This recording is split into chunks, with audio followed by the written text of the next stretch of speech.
Aparna Nancherla. I'm a stand-up comedian based in New York City, and I'm here at the Project UROK offices. I have pretty much a history of depression and anxiety. I've had it for most of my life, and it runs in my family. Something I've had to manage pretty regularly as a human. I feel like when I was little, we didn't talk about it a lot, and I think it was like my mom was kind of trying to shelter my sister and I from having to deal with it, and then as we got older, it seemed like something we were going to have to deal with anyway, so we all kind of became more open about talking about it and having it be just a thing that we're all dealing with in our own ways.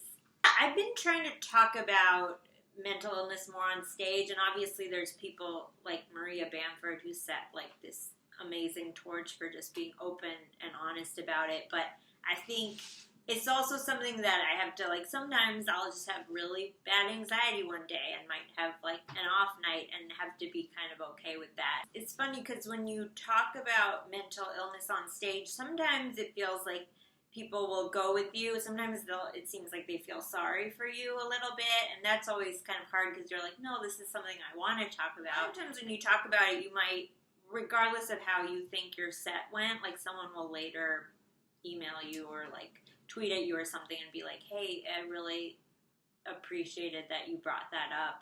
And then that's like so rewarding to be like, okay, I'm not like weird in thinking that this is something a lot of people deal with. I mean, a lot of it for me is just meeting peers who also like deal with stuff.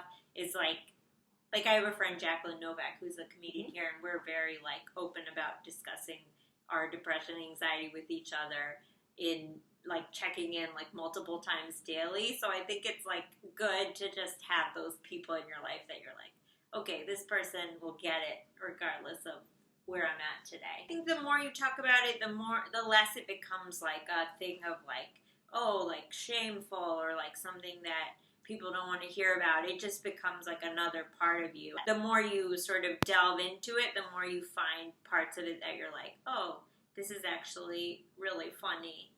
That, like, I guess that happens too with anxiety, where sometimes if you, like, say thoughts out loud, they just sound so ridiculous. I think the thing to me about mental illness is it's like any other, like, sort of lifelong medical condition.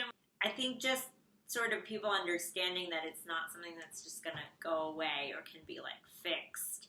And so I think just having that better understanding of it as like a legitimate medical